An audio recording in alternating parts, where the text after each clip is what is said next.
সিঙ্গা ফুঁক দেওয়া হলো, আকাশ ফেটে গেল, পাহাড় ভেঙে চুরমার, সমুদ্র আগুন হয়ে উঠল।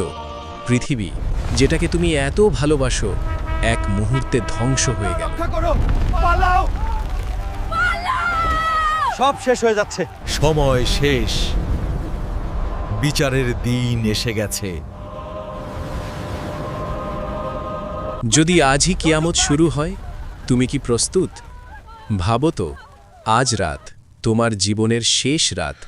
তুমি এখন যা করছো, এই ফোনটা স্ক্রল করছো, হয়তো এটাই তোমার শেষ কাজ।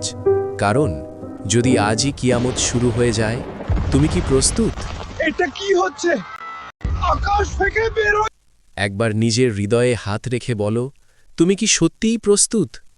হঠাৎ একটি বিকট শব্দ, সিঙ্গা ফুঁক দেওয়া হলো, আকাশ ফেটে গেল, পাহাড় ভেঙে চুরমার, সমুদ্র আগুন হয়ে উঠল। পৃথিবী, যেটাকে তুমি এত ভালোবাসো, এক মুহূর্তে ধ্বংস হয়ে গেল। মানুষ দিশাহারা, কেউ দৌড়াচ্ছে, কেউ চিৎকার করছে, কিন্তু কোথাও কোনো নিরাপত্তা নেই। সেদিন মা তার নিজের সন্তানকে ভুলে যাবে, বন্ধু বন্ধুকে চিনবে না, স্বামী পালাবে, স্ত্রী থেকে সবাই শুধু বলবে, আমার কি হবে, আমার কি হবে। তুমি একা দাঁড়িয়ে আছো, কেউ নেই পাশে। তোমার সব গর্ব, সব পরিচয়, সব টাকা কিছুই কাজে আসবে না। তারপর তোমাকে দাঁড় করানো হলো লাখো কোটি মানুষের সামনে।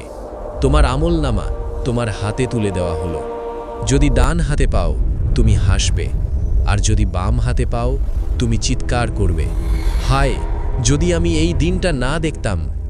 সেদিন একটি নামাজ, একটি ছোট দান, একটি ভালো কাজ তোমাকে বাঁচিয়ে দিতে পারে, আর একটি গুনাহ তোমাকে শেষ করে দিতে পারে। কিন্তু আজ আমরা কি করছি? নামাজ পরে পড়ব বলে রেখে দিচ্ছি, গুনাহ ছোট মনে করে যাচ্ছি, হারাম জিনিস লুকিয়ে লুকিয়ে উপভোগ করছি। কিন্তু ভাবছ না, হয়তো আজ রাতেই শেষ।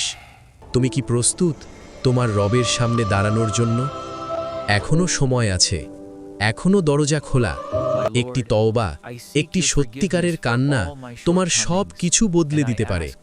আজ থেকেই শুরু করো একটি নামাজ, একটি ভালো কাজ, কারণ হয়তো আজ রাতটাই তোমার শেষ রাত।